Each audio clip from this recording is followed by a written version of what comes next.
Yeah, so I still remember the day, honestly, like yesterday. We randomly got an email the one day, and I think it was kind of just a big shock for everyone. And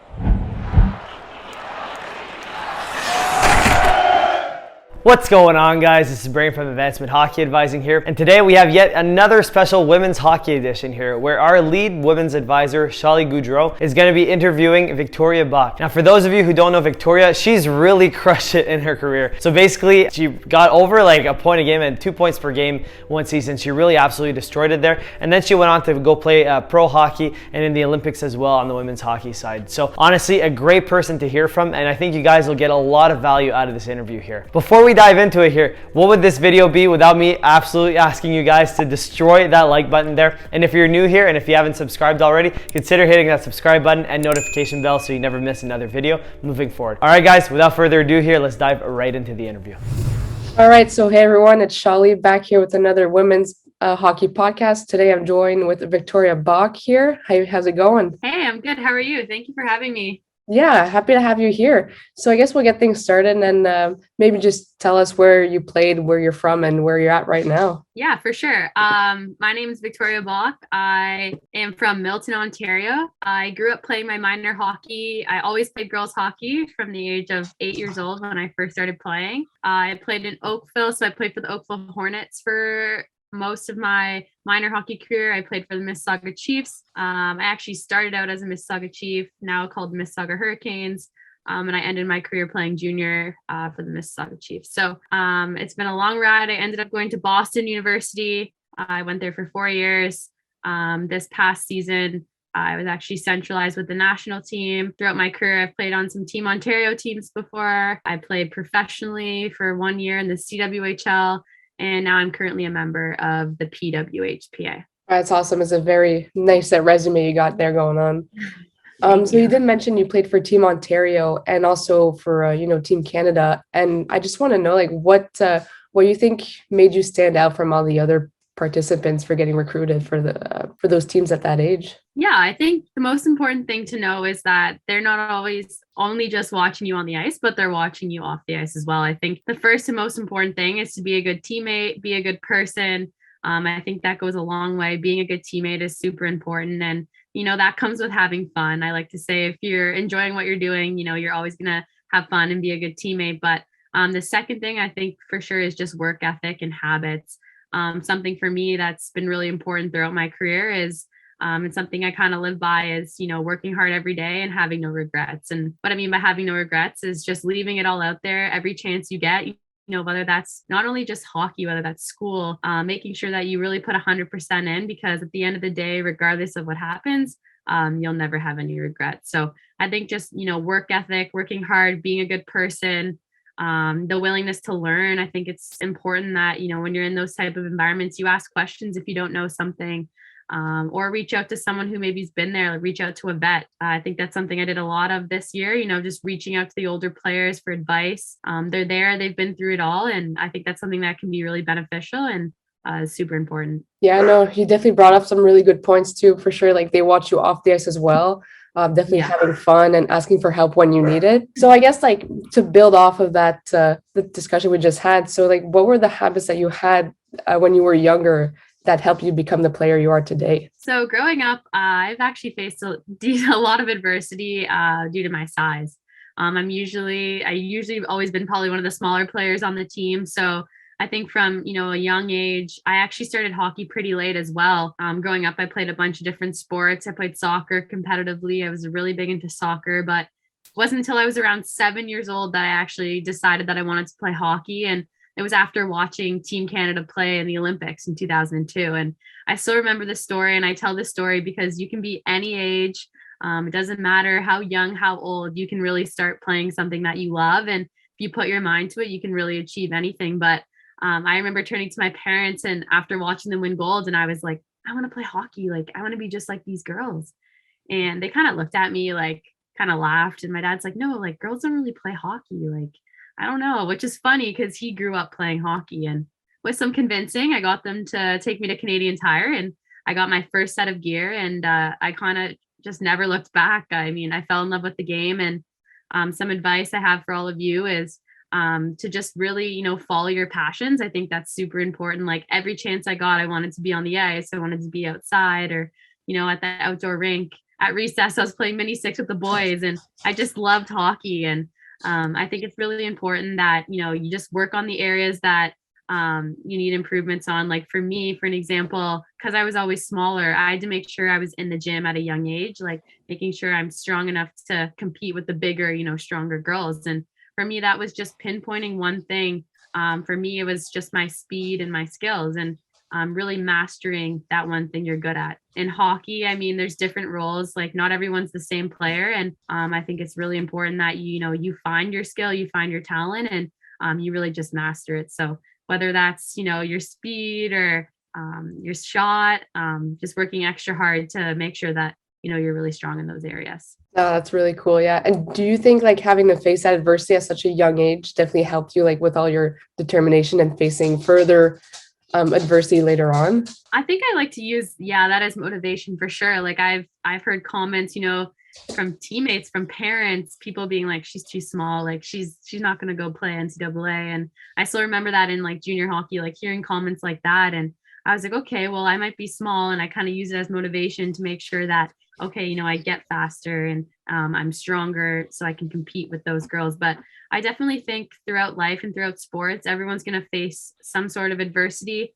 And I think it's really important how, you take that adversity. You can either take it in a negative way or you can take it in a positive way. And I think it's really important that, you look at the positives and use it to make you not only a better player, but even a better person as well. Yeah, no, that's good. Definitely using that adversity as motivation to make yourself even better, like then prove them wrong kind of thing. So I guess moving on from that, in your last year of junior hockey, when you were trying to pick your school to go play NCAA, like what made you choose Boston over all your other options? Yeah, I mean, it was definitely like an overwhelming process. Like I remember being this like 15-year-old kid playing hockey. I'm pretty sure I still had like pink laces. Like I was like super young. Like I didn't even know what to expect. And I still remember getting like my first letter in the mail. And I remember my dad showing me, he's like, hey, like you got a letter from a university. I was like, what?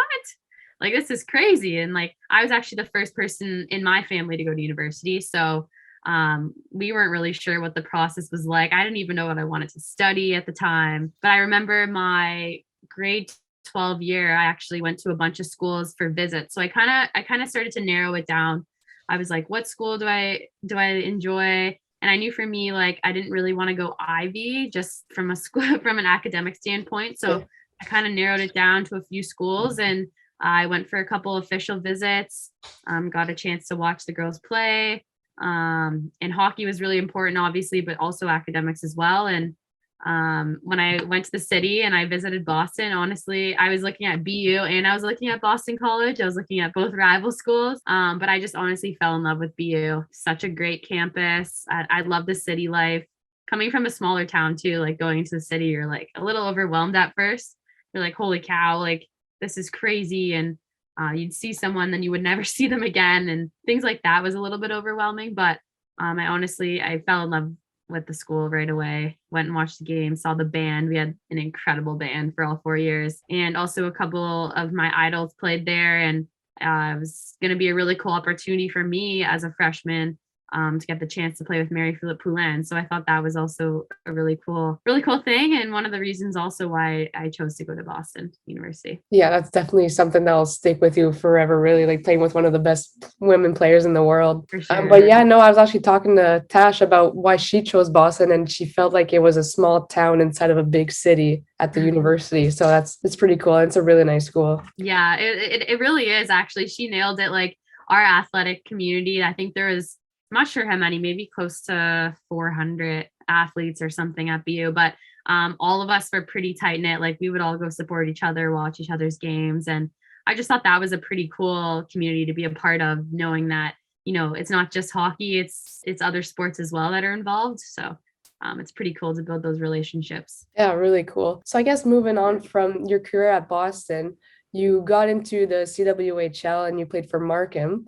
Do you mind explaining the process of how is it to getting drafted and how different the level of hockey was compared to NCAA? Yeah, for sure. I actually remember it was like a really cool process.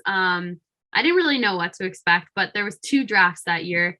I know there was an NWHL draft, and then there was a Canadian Women's Hockey League draft. And for me, like, I wanted to be closer to home, and I know that we couldn't really talk to any teams. Basically, how it works is they just draft you. Like, we went into a small room in Toronto, and it was actually a really cool experience. It was probably the size of like a classroom, and they had our jerseys waiting for us, and then they drafted us. And I knew I wanted to go to Markham, from the beginning, because one of my old coaches that actually coached me growing up a couple times, he was the coach in Markham. So, I was obviously really excited to play there. Some great players were already playing there, and they just came off a big championship win. So when I got drafted, it was a pretty cool experience. It was really exciting, and, obviously sad news when the league folded, but getting the chance to play there for a year really was very eye-opening, I'd have to say.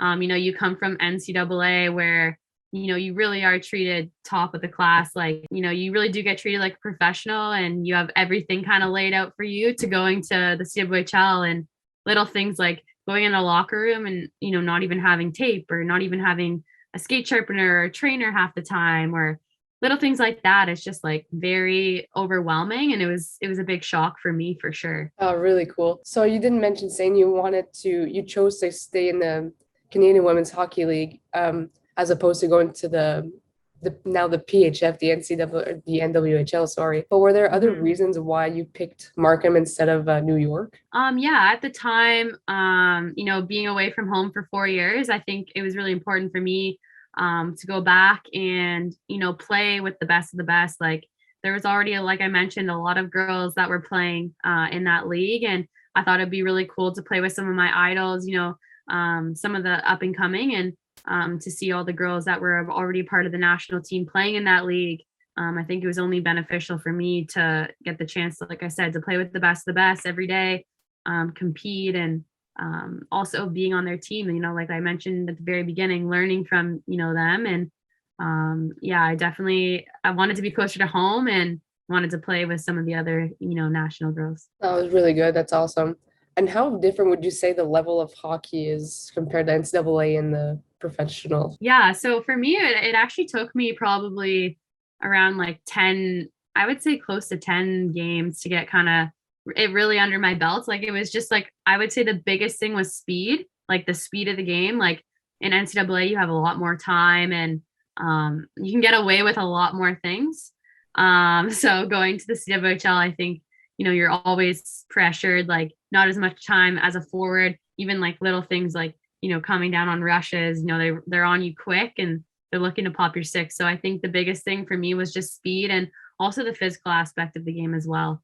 A lot of these girls, I came out of college, like I think I was maybe like 115 pounds soaking wet. So I had to really make sure that I was, putting on some muscle, and, getting in the gym and being able to compete with those girls who, have been training for a while. So it was a really cool experience. And I definitely think that made me a better hockey player, getting the chance to play even for that year against the best of the best, and kind of allows you to realize what you need to improve on and what you need to work on, and really what that next step is. So like I said, biggest things probably speed and physicality. And I guess going from one level to a complete other one, that's how you learn too and improve. So it's really cool. So you mentioned the folding of the CWHL, and like we'll get into that. So from a player's perspective, like what happened and how did you deal with everything that happened? Yeah, so I still remember the day, honestly, like yesterday. It was we randomly got an email the one day, and I think it was on like the Saturday, saying that we were going to have an important call on the Sunday. And I honestly didn't think our league was folding. I thought it was like we were going to be adding a new team, or I had no idea. And I remember getting on the call and hearing the news, and I honestly was just in shock. The first thing that came to my mind was like, what now? Like, we have no hockey. And I think that was also a really important year, with our national team, with the quads going, towards the Olympics. It's like we're 2 years until the Olympics, or 3 years, and we need hockey. And I think it was kind of just a big shock for everyone. And yeah, I still remember that day. And I think that's where, we all got together as a united group. And that's why we formed this PWHPA. I mean, all of the best came together, and, we want a sustainable future for women's hockey. And I think it's so important. Like, growing up, I just remember I wanted to be in the NHL.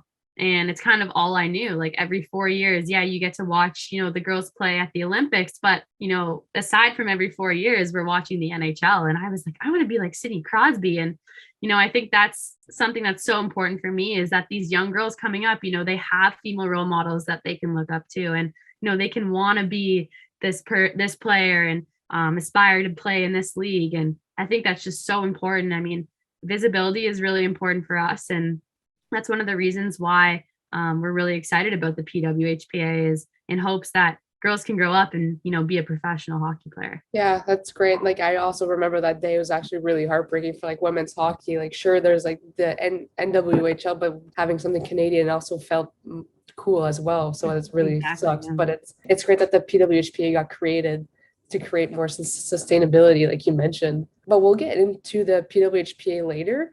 But Okay. I just want to ask, like, when the league folded, since you got drafted by the NWHL, could you have gone to play with them? Yeah. So like when the league folded, I could, I did have the opportunity. I could have went to the NWHL, but for me, I thought, what the PWHPA had was really, aligned with my vision and what I wanted for women's hockey. I kind of said it earlier in my story about going to the rink from the NCAA. And I remember not having any tape, or going on the road. We'd, go on a bus, and I see all these girls pulling up to the bus with like huge, what's it called, like lunch bags, basically like full of food for the weekend. I'm like, oh, like we don't get food. And they're like, no, like you got to bring your own like dinners unless you want to like go order stuff. So little things like that. Like I was just like, I think it's super important. Like we work hard, and we're great players, and we have great skills to show. And I think it's important that we get the opportunity to do that as well. So that's why I chose to go with the PWHPA. It really aligned with my vision. And like I said, I have a dream to play professional hockey one day as a job, and hope little girls can do the same. Yeah, and I think that league has made many big steps since its inception. So it's going somewhere for sure. So for those, you kind of explained it a little bit, but for those who don't know, like what's the difference between the PHF and the PWHPA? So the PWHPA came together after the CWHL folded. And basically, originally it was 200 of us, but now it's probably a lot more. We all came together, in hopes to, as association, in hopes to create, a professional league. And we've been having Dream Gap tours and showcases where people can come out, they can watch us, and we can really showcase what we have to offer. And there's been a lot of visibility this year. We've been on TV, we've been on broadcasts, and I think that's super important for our game and super important to, our goals and what we want to achieve. And on the PHF, on the other side of things, so, Women's Professional League, that was more kind of like our CWHL, but that's why I joined the PWHPA is, like I said, we had that vision, and, we really want to create that sustainable league. And I think it's so important, not only for our generation, but for the future generations as well. Yeah, definitely putting in the stepping stones for the future, like our ancestors. It's a bad joke. No, that was good. But no, yeah, I remember going to watch one of the games when you guys were in the Nepean, because I've played with some of you guys. I played against you. Yeah. So it was really cool to see that kind of level of hockey in the hometown. So hopefully in the near future it can just skyrocket. Yeah, fingers crossed. Yeah, that was a great showcase. It was really nice. It was cool. It was really cool. Yeah. So I guess like what's a typical day for a PWHPA player? Yeah, so basically all of us, or a lot of us, have full-time jobs. For me, I just got back after the Olympics, but I was centralized for the year in Calgary. So that was kind of my full-time gig last year. We were in Calgary training every day, but in a non-Olympic year, most of us have full-time jobs or are in school. I want to become a teacher, so I'm currently doing my master's of education. But yeah, that's basically a typical day. Like people wake up, the girls, they'll go to work 9 to 5, and then we usually practice at night. So I'll practice from like 8:30 to 10, or sometimes 9:30 to 10:30, and then get up and kind of repeat. So it's definitely hard, coming from a long days of work to, have the will to go to the gym and then go to practice. And it just goes to show how much, work and the effort that we put in, and because we love the game so much. And that's why I do think it's so important that, we can, play hockey as a full-time job. I mean, it's hard to do something at 100% when, you were just working all day, 9 to 5. It makes it pretty tricky, but Yeah, that's kind of the day in the life. it's definitely a lot of discipline and even determination just to get even better and improve the league. That's For great. sure. Like I know my first year out of university, when I graduated from Boston, before playing the CWHL, I was kind of like, okay, well, I need to go get a job because the CWHL is same thing. Like you're working all day and then you go play hockey. I mean, you can't make enough money to play, to just play. So I was working downtown Toronto and I would work 7 to like 3:30 every day. And I would get, it's like an hour commute back. So I'd come home, I'd eat something really quick, go to the gym, and then I would go usually coach for an hour and then I'd go to the rink and I wouldn't get home till Wow, 12 and I would just repeat that cycle. So it was definitely a grind, but honestly it's all worth it. that's a hefty day for sure. Yeah. So you did mention about going to the Olympics. You were on the taxi squad this past Olympics. So let's just get into that and how was that experience? Like how the whole emotions of the team winning gold medal, like what For sure. get into Yeah. that. So I kind of mentioned at the beginning, but how the year started, we had a world championship. So they named our world championship team. That was really exciting. We won gold there in Calgary at home in front of our home crowd. And then after that, literally we had a week off and then centralization started. So they selected, I think it was 29 of us, 17 forwards, and we trained the entire year. And then on the 24th, the 23rd, I was released. I was one of the last cuts. Definitely pretty heartbreaking. You work your whole life for that moment, and to kind of have it taken away obviously was shattering, but I kind of touched on it at the beginning, like just making sure that you never have any regrets. And I was really happy with how the year went, but I remember I was at home, obviously just kind of taking a little break, and I got a phone call and they were like, we need the taxi squad, we're naming a taxi squad to come to Beijing, and would you like to be a part of it? And of course, like I wanted to go there and support the team in the case that someone got COVID or got injured, that they wouldn't have to forfeit. So we ended up taking the haul to Beijing. There was 4 of us that went. It was a great experience, getting the chance to go watch all the games, watch the girls. Obviously, from my standpoint, definitely mixed emotions because, I played with these girls, they're all like my best friends and my family, and we were so excited for them. And I knew the girls were ready. I knew they were prepared, and nothing was going to get in their way, but obviously still, a little hard to watch, your dreams kind of right in front of you. But I'm so pumped for the girls that they won a gold medal. And it was a great experience as well, getting the chance to go there and check out all the cool Lulu apparel and just experience what a games is like and what the culture is like there. So it was a great experience for sure. And I'm really pumped for the girls. I can imagine how hard it must have been because it could have been you. But like getting cut, how did you like even deal with that? Yeah, I think for me, honestly, I have my family to thank and my close friends. I think without them, I don't know what I would have done. I mean, they're my backbone and my good support system. And I think in times like that too, like I said at the beginning, it's adversity. And I had 2 options. I could have taken it in a negative way. I could have blamed. I could have, a bunch of things. But instead, for me, I think I kind of took a week to reflect. I tried not to think about it. Tried to just take my mind off of it, and then kind of go from there. And realize that like I love hockey and I want to continue playing, and I still have goals to represent my country and play at the Olympics. I think that that's something that keeps me motivated, and I am still a young player, so I still have time. But I think for me it was really just supporting myself or surrounding myself by great people who were supporting me in that time when I needed it the most. Yeah, that's definitely a really important having those support groups for sure. Well, maybe in 4 years it'll be your turn, hopefully. Hopefully. We'll see. Fingers crossed. Milan would be a nice place to go. Or is it? Oh, that Never would be been. really nice. That'd be great.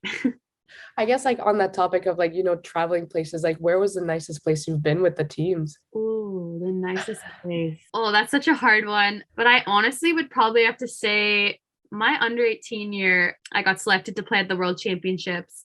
And it was in Budapest, Hungary. And we were in this like little town, and it was like the most beautiful town I've ever been to. And I remember this was like the first time that I got to wear the Team Canada jersey. So it's already pretty special. So I think that also helps why I liked it so much. But it was really cool. We were in like a resort, and I still remember there was like all these water slides, and it was like freezing at home, but it was like really warm in Budapest at that time. Like a bunch of us were like tanning and stuff. So it was probably one of the nicest places I've been to. We all went in the water park the first day and like swiped our cards, and our coach came up to us after and he's like, you girls spent like a lot of money yesterday. What were you doing? So each time you like swiped your card, like we just wanted to go in and check it out. It would like charge your card to your room. So it was pretty funny. And then when we won, we all went in the water park. And so that was a pretty cool place that I've been to. I think Budapest was cool. And then this year we went on a team trip with all of the girls and all of the staff to Predator Ridge. That was in Vancouver. I thought that was probably one of the nicest places I've ever been to. It was a golf course, actually. So we had like a big golf tournament and went on a bunch of hikes, and it was just beautiful there. Honestly, I think it's like top 3 golf courses in Canada or something, or maybe it was like the top golf course. Yeah, it was pretty cool. It was a lot of fun. That's really cool. It's really cool to have that opportunity to even travel and play the sport that you love too. That's really cool. Who would you say was the best player you've played with in like all of your career out of the many of them? That's a hard one. I feel like I've been lucky enough to play with some incredible players. I mean, throughout my career, I'd have to say my go-to is obviously Poulin. I think she's someone that she's just the GOAT, like she's just the greatest of all time.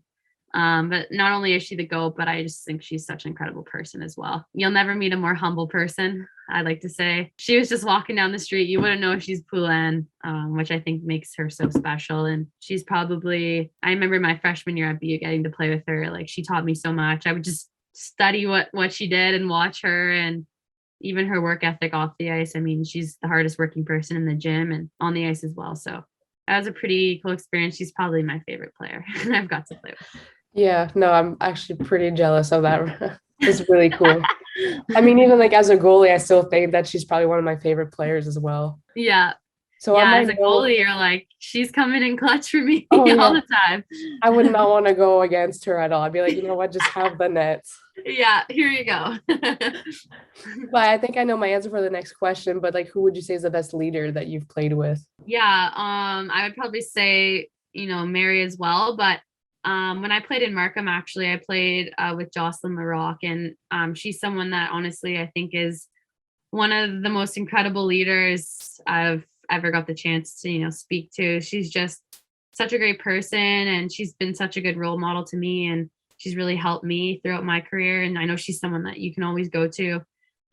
Anyone can always really go to for advice. So she's someone that's been a big inspiration and a big leader throughout my career. And she's also an amazing defense as well. She's so fun to watch. Yeah, she has my pick any day. Solid player. Yeah, she has my pick any day. As a goalie, you would want her on your team. Oh no, sure. Definitely. First round pick. Oh yeah, yeah. Her and Poulin on my team, and I'm good to go. Yeah, game over. So that's really cool. So I guess in your opinion, like, what do you think NCAA coaches they look for while recruiting players to get on their teams? I think, like I said, it's really important that, as a player, you kind of know your role in a sense where you know what you're good at. And I think, there's always a puzzle on each team, and coaches are trying to fill that puzzle. And I think it's really important, like I said at the beginning, like, if you're a goal scorer, when they come to watch your games, you're making sure you're doing the right things, and, you're hopefully producing, and or, maybe you work hard, you're a two-way player, making sure that, when they come, you're doing your role to the best of your ability. And I think that's really important too. And also another thing that always stands out, I like to say to the kids I coach, is, being fast. I think speed is really important. And regardless, what position you play, I don't know about goalies. I don't know anything about goalies, but I think you can always get noticed if, you're fast out there, and you're being loud, you're communicating, being a good team player. Most important thing for me, though, is body language. I think if a scout or a coach is coming to watch you and you have bad body language, I don't think that's going to go very well. So it's really how you represent yourself on the ice and then off the ice as well. But body language is super important. Yeah, no, I think another thing that I tell the players I coach too is like you never know who's watching and when they're watching too. So always carry yourself professionally and be a Yeah, good teammate.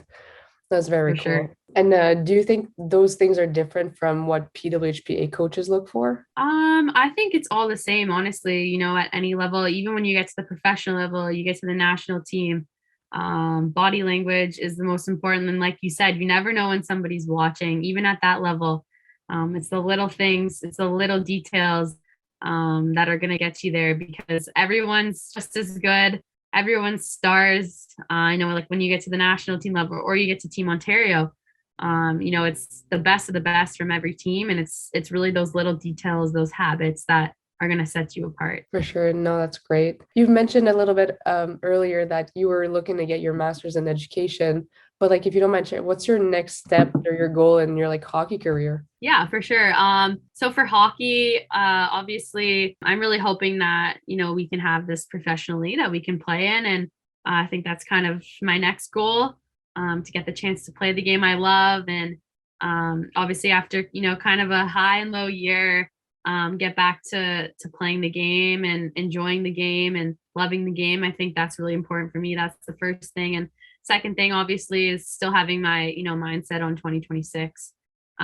Still training and obviously working on the areas that I need to improve on, but yeah, that's kind of my next steps for hockey, is play in a professional league and get the chance to hopefully represent my country in a couple of years. So That's great. Do you think the PHF and the PWHPA league they will merge one day? I'm not really sure if that will happen or not. Yeah, I'm not really sure. I guess we just gotta kind of wait and see. And I think, as a league, the PWHPA, we've done incredible things this year. And as you can see, like every showcase is just better and better. And we've got a lot of support. And, I think we're really happy with where we're at. Mom, I'm on my last question here. So like you've given one advice earlier to follow your dreams of the kids, but is there any other advice you'd like to give to young players who are trying to make it to that next level? Yeah, for sure.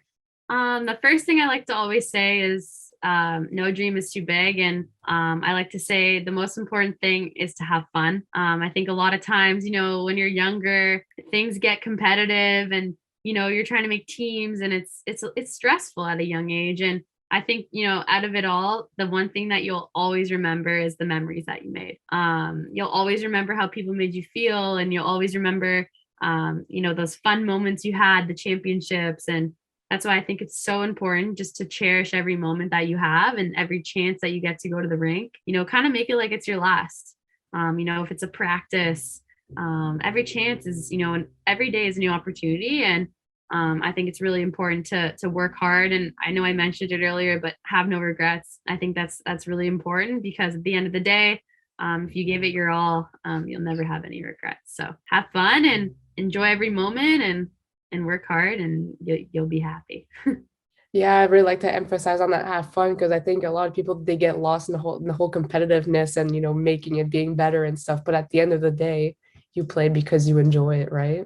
Exactly. I mean, that's what it's all about. You have a passion and you got to love the game. And if you don't love the game, you don't love what you're doing, it's hard to have success because, you're going to be miserable going to the rink, or maybe you're not enjoying your time there. So I think it's really important to have fun and just love the game. And No, that's great. Yeah. I guess, yeah, finally, where can we watch you play when you guys have a game? yeah, so this weekend's actually our last showcase with the PWHPA. So everyone should tune in. The first games start on Saturday, and then we'll have the championship game and then the consolation game on Sunday. It will be streamed through the PWHPA YouTube link, and then it will also be streamed through CBC Sports. So if you don't get the chance to come down to Montreal to watch us, definitely tune in. You're not going to want to miss it. It's going to be great hockey. And it's our last event of the year. So it's for all the marbles for our cup. So it should be some great hockey, and it'll be a lot of fun. And just to make sure you were on Team Sonnet, right? Yeah. So, this is another thing. So I usually play on Team Sonnet, but we're not in the last showcase because each team, because there was 5 teams, one team doesn't go to each showcase. Okay. So it was our turn to sit out, but Team Adidas, which is Team Minnesota, they needed a few players. So I was like, I'm in. So Right on. I'm going to be playing for Team Adidas this weekend. Oh, super cool. And a bunch of other Sonic girls. So go Team Adidas. We'll definitely be cheering for you and looking at watching the game. Thank you. Thanks so Well, much. again, like, thank you so much for joining us. It was really nice having you. Well, thanks for having me. It was great. And I hope everyone who's watching can take something out of what I said. And if you ever have any questions, I'm always around. So. Oh yeah, they'll definitely have a couple of points to take out of this conversation for sure. And hopefully we can have you on again in the future. That would be great. I would love that. All right. Thank you so much. All right, guys, that is it for the interview. Hopefully you got some sort of value out of this video. I know I did when I first watched it. I think Victoria gave some awesome advice, and Shali, great job leading the way here. So if you guys like this kind of video, and if you haven't already, consider absolutely destroying that like button. It really goes a long way. And if you're new here, consider hitting that subscribe button and notification bell so you never miss another video moving forward. Also too, if you have any questions for us, anything you want to ask us whatsoever, consider dropping a comment down below or send us an email at info@ahadvising.com and we'll get back to you as soon as we can. All right, guys, that's it for the video. Thanks so much for watching, and we'll catch you on that next one.